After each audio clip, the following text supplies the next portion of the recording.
Hello అండి, ఎలా ఉన్నారు అందరూ? నేనైతే చాలా చాలా బాగున్నాను. మీరందరూ కూడా బాగుండాలని కోరుకుంటున్నాను. ఈరోజైతే a day in my life vlog మీతో షేర్ చేస్తానండి. సో ఈరోజు ఏంటంటే ఇంట్లో వంట చేయడం, లంచ్ చేశాక ఈవినింగ్ టైంలో టెంపుల్కి వెళ్ళామన్నమాట. సో కర్మాన్ ఘాట్ ఆంజనేయ స్వామి టెంపుల్కి వెళ్ళామండి. చాలా పవర్ఫుల్ టెంపుల్. సో ఈ వీడియోలో మీకు ఇదంతా షేర్ చేస్తాను. సో మార్నింగ్ రాగి జావ చేద్దామని చెప్పేసి చేసేసుకొని ముందైతే రాగి జావ తాగేశానండి, స్నానం చేసి పూజ చేసుకున్న తర్వాత.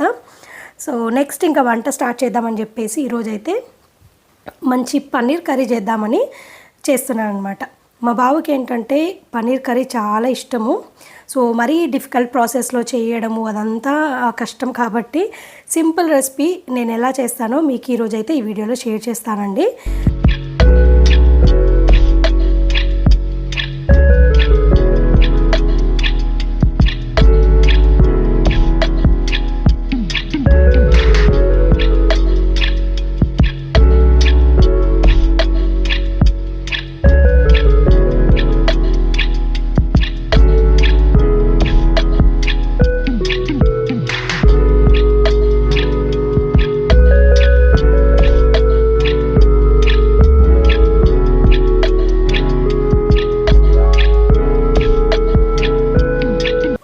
పన్నీర్ని మీకు నచ్చిన సైజులో పీసెస్ కట్ చేసుకున్నాక బటర్లో వేయించాలన్నమాట. సో రోస్టింగ్ లాగా చేసుకొని ఆ రోస్టింగ్ చేసేటప్పుడే అందులో లైట్గా ఒక హాఫ్ స్పూన్ పసుపు, ఒక పావు స్పూన్ సాల్ట్ వేసి మంచిగా ఫ్రై చేసుకోవాలన్నమాట. ఫ్రై చేసుకున్న తర్వాత దీన్ని మనము వామ్ వాటర్, అంటే మరీ హాట్ వాటర్ కాకుండా మరీ చల్లటి వాటర్ కాకుండా కొంచెం గోరువెచ్చటి నీళ్ళు అంటాం కదా, అలాంటి వాటర్లో వేసుకొని పక్కకు పెట్టుకోవాలన్నమాట. సో మనం నెక్స్ట్ ఏంటంటే ఈ వాటర్తో సహా పన్నీర్ పీసెస్ని కుకింగ్లో రెసిపీలో యూస్ చేస్తాము. సో బటర్లో వేయించడం వల్ల ఏంటంటే పన్నీర్ పీసెస్కి మంచి ఫ్లేవర్ పడుతుందన్నమాట. సో మీరు బటర్ వద్దు అనుకుంటే మీరు నార్మల్ సన్ఫ్లవర్ ఆయిల్ అట్లాంటివి యూజ్ చేయొచ్చు. బట్ నేనైతే కంపల్సరిగా బటర్లోనే ఫ్రై చేస్తానన్నమాట. పన్నీర్ అండ్ బటర్ కాంబినేషన్ చాలా బాగుంటుంది కదా, సో అందుకని చెప్పేసి సో ఇలా వాటర్లో చెప్పినట్టుగా వాటర్లో వేసి పక్కన పెట్టుకున్నాక కడాయిలో ఆయిల్ వేసుకొని దాల్చిన చెక్క, యాలకులు, లవంగాలు అన్నీ ఒక 3 to 4 పీసెస్ వేసుకొని ముందు ఆయిల్లో ఫ్రై అయ్యాక అందులో జీలకర్ర కూడా వేసి నెక్స్ట్ ఆనియన్. ఇందులో నేను ఏంటంటే అంటే మనకి పన్నీర్ ప్యాకెట్ ఒకటి ఉంటుంది కదండి, 150 గ్రామ్స్ ఎంతో ఉంటుంది కదా, 100 గ్రామ్స్. సో దానికి సరిపడా నేను ఒక పెద్ద సైజు ఆనియన్ అయితే కట్ చేసి పెట్టుకున్నాను. పచ్చిమిర్చి, కరివేపాకు అయితే ఇప్పుడు వేయట్లేదండి, ఓన్లీ ఆనియన్ వేసి అవి బాగా మంచి గోల్డెన్ రంగు దాకా వచ్చే వరకు ఫ్రై చేసుకోవాలి. గోల్డెన్ రంగులోకి వచ్చాక మనము అల్లం వెల్లుల్లి పేస్ట్ ఉంటుంది కదా, ఒక స్పూన్ వేసేసుకొని మంచిగా ఫ్రై అయ్యాక ముందే ప్యూరీ చేసి పెట్టుకున్న టొమాటోస్ ఉంటాయి కదా, నేనైతే ఇక్కడ మీడియం సైజువి ఒక 3 తీసుకున్నాను అనమాట.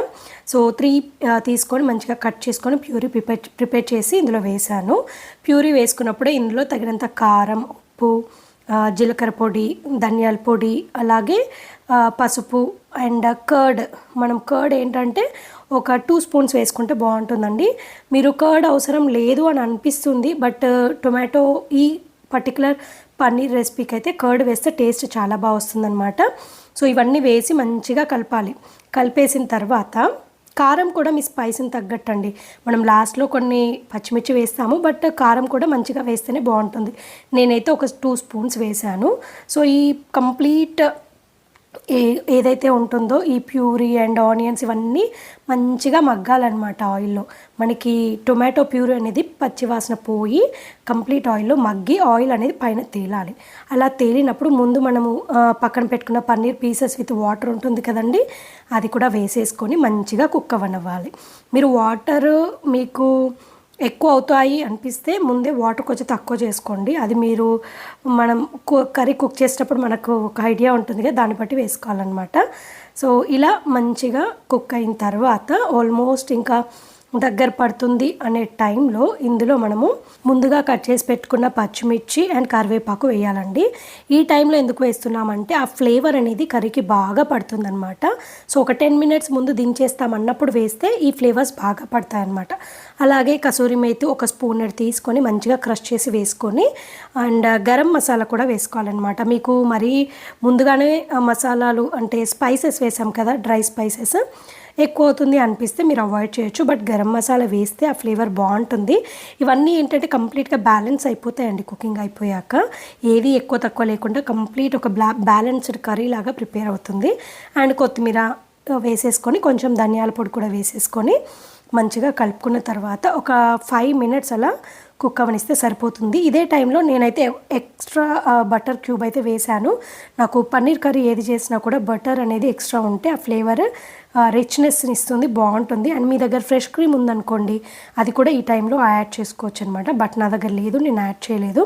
సో బటర్ ఇంకొక క్యూబ్ యాడ్ చేసి మంచిగా కలిపేసుకొని ఒక 5 మినిట్స్ మంచిగా మగ్గనిచ్చేసి దింపేసుకోవడమేనండి. చాలా చాలా టేస్టీగా ఉంటుంది. పన్నీర్ కర్రీ చేయడము ఇది ఒక పెద్ద ప్రాసెస్. ఆనియన్ టొమాటోస్ వేయించుకోవాలి, మిక్సీ పట్టాలి, కాజు పేస్ట్ చేసుకోవాలి. ఇవన్నీ ఏమి హెవీ ఐటమ్స్ లేకుండా చాలా సింపుల్గా పన్నీర్ కర్రీని మంచి టేస్ట్తో కావాలి అనుకుంటే ఇలా ఒకసారి ట్రై చేయండి. చాలా బాగుంటుందన్నమాట. మనం దీన్ని రైస్లోకి తింటే చాలా బాగుంటుంది, లేదు చపాతీ పూరీలో తిన్నా కూడా బాగుంటుందండి.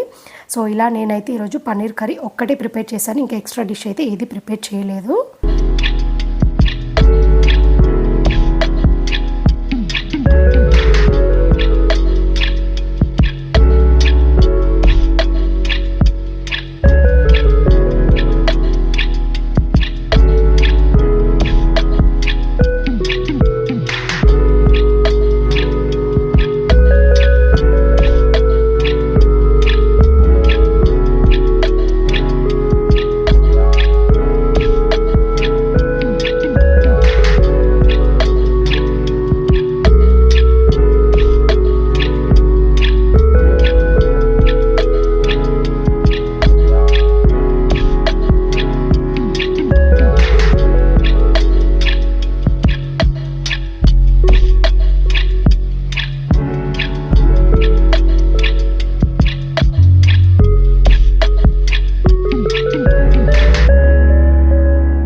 ఈరోజు మా హస్బెండ్ వర్క్ పైన బయటకు వెళ్ళారనమాట. సో నేను మా బాబు ఇద్దరమే ఉన్నాము. సో ఇద్దరం కలిసి లంచ్ చేస్తున్నాము. వాడి ఫేవరెట్ కర్రీ అనమాట ఈరోజు. సో ఈవినింగ్ ఎలాగో టెంపుల్కి వెళ్ళాలి కదా, టెంపుల్కి వెళ్ళిన తర్వాత బయటే ఇంకా టిఫిన్ చేసి వద్దామని చెప్పేసి నైట్కి ప్రిపరేషన్స్ అయితే ఏమీ లేవన్నమాట. ఓన్లీ ఆఫ్టర్నూన్ లంచ్ ప్రిపేర్ చేసి తినేసాము. సో పన్నీర్ కర్రీ అయితే చాలా బాగా కుదిరిందండి. సో మనకి కర్డ్ వేసాం కదా, ఇంకా ఎక్స్ట్రా పులుపు అనిపిస్తుంది స్టార్టింగ్లో కర్రీ చేసేటప్పుడు. బట్ అన్నీ బ్యాలెన్స్డ్గా చాలా బాగా సెట్ అయిపోతాయి అన్నమాట. సో మీకు బటర్ ఫ్లేవర్ ఇష్టం ఉంటే కనుక ఎక్స్ట్రా బటర్ యాడ్ చేసుకోండి లాస్ట్ మూమెంట్లో. సో ఇంకా రిచ్ ఫ్లేవర్ అనేది ఉంటుంది. సో కర్రీ అయితే సూపర్గా ఉంది. నాకైతే కర్రీ బాగా నచ్చింది అండ్ మా బాబు కూడా చాలా బాగా నచ్చింది.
లంచ్ చేశాక కాసేపు రెస్ట్ తీసుకున్నామండి. అండ్ నెక్స్ట్ మేము టెంపుల్కి వెళ్దాం అనుకున్నాం కదా, అది ఏంటంటే మేమున్న ప్లేస్కి కొంచెం డిస్టెన్స్ ఎక్కువ అనమాట.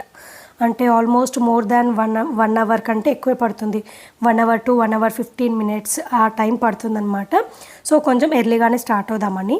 అండ్ టెంపుల్ టైమింగ్స్ వచ్చేసి ఈవినింగ్ 4 కల్లా ఓపెన్ అయిపోతుందండి. సో అందుకని చెప్పేసి మేము ఇంకా 3:15, 3:20 కల్లా బయలుదేరిపోయాము. సో మా హస్బెండ్ బయట నుండి వచ్చాక తను కూడా లంచ్ చేశాక ఇంకా టెంపుల్కి అయితే బయలుదేరిపోయాము రెడీ అయిపోయి. సో లాంగ్ డిస్టెన్స్, కాకపోతే ఏంటంటే మాకు చాలా పవర్ఫుల్ టెంపుల్ అని చాలా ఇష్టం అనమాట. రెగ్యులర్గా వెళ్తూనే ఉంటాము, అంటే 2 మంత్స్కి ఒకసారి అలా రెగ్యులర్గా వెళ్తూనే ఉంటాము. చాలా బాగా అనిపిస్తుంది అక్కడ. టెంపుల్ వాతావరణం కూడా చాలా బాగుంటుంది అనమాట. సో అందుకని చెప్పేసి మ్యాక్సిమం మేము ఎక్కువసార్లు వెళ్ళడానికి ట్రై చేస్తుంటాం అనమాట.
మనము బ్యాక్ సైడ్ కార్ పార్క్ చేసి టెంపుల్ సైడ్ వచ్చేప్పుడు ఏంటంటే ఇలా కోనేరు లాగా పెట్టారండి. సో ఇక్కడ ఏంటంటే ఆంజనేయ స్వామి విగ్రహం ఉంటుంది. అండ్ ఈ వాటర్లో ఎన్ని తాబేళ్ళు ఉంటాయంటే మోర్ దాన్ ఒక 20 తాబేళ్ళు ఉంటాయేమో, టాటాయిస్లు భలే ఉంటాయి అండి. అసలు భలే అనిపిస్తాయి. కొన్నేమో అలా స్విమ్ చేస్తూ ఉంటాయి, కొన్నేమో బయట వైపు వచ్చేసి అలా కూర్చుండిపోయి ఉంటాయన్నమాట. భలే ఉంటాయి. సో మంచి తాబేళ్ళు ఉంటే భలే అనిపిస్తాయి కదా వాటర్లో మనకు కనిపించేలాగా. సో అలా కాసేపు టైం స్పెండ్ చేసి ఇంకా దేవుడి దర్శనం చేసుకుందామని లోపలికి వచ్చాము.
హనుమాన్ దర్శనం అయితే చాలా చాలా బాగా జరిగిందండి.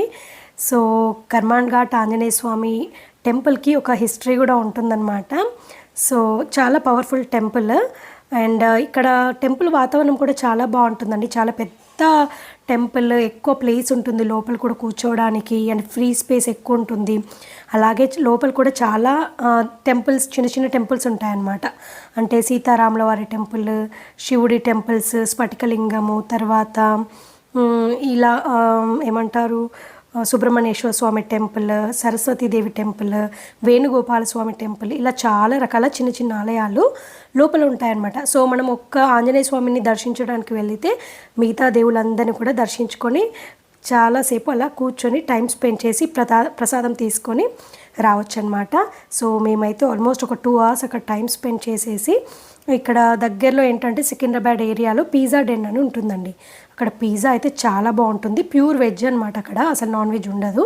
సో మాకు ఎప్పుడు ఇష్టమైన రెసిపీ వచ్చేసి ఇక్కడ ఫ్లేవర్ స్పైసీ పన్నీర్ పిజ్జా అని ఉంటుందన్నమాట. సో మా బాబు ఏంటంటే నేను పిజ్జా తింటాను, టిఫిన్ చేయను అన్నాడు. సో ఇక్కడ తీసుకున్నాము. మీకు ఇక్కడ విండోలోంచి కూడా చూపిస్తాను. అంటే క్లారిటీ లేదు, బట్ అక్కడ ఎంత క్రౌడ్ ఉంటుందో కనిపిస్తుంది అనమాట. ఫుల్ క్రౌడ్ అండి, ఎప్పుడు చూడు క్రౌడ్ ఉంటుంది. ఈవినింగ్ 5 to 5:30 మధ్యలో ఓపెన్ అవుతుంది.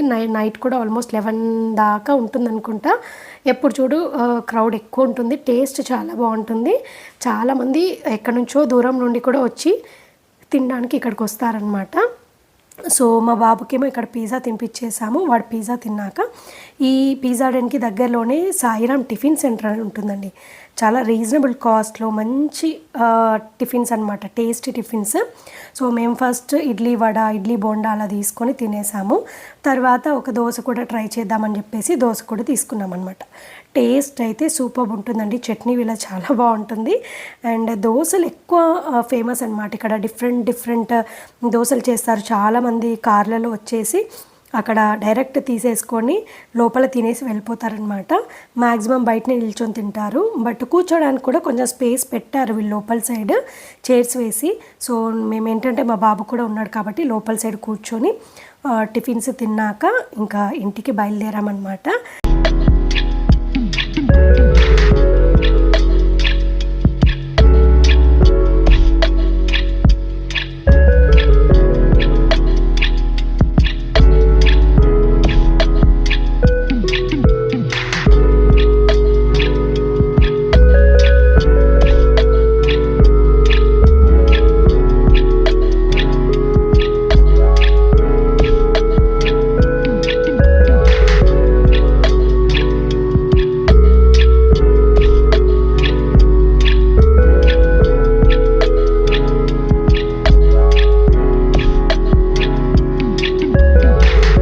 ఇదండి ఇవాల్టి వీడియో. ఈ వీడియో అయితే మీ అందరికీ తప్పకుండా నచ్చుతుందని అనుకుంటున్నానండి. ఈ వీడియో కనుక నచ్చితే లైక్ చేయండి, షేర్ చేయండి.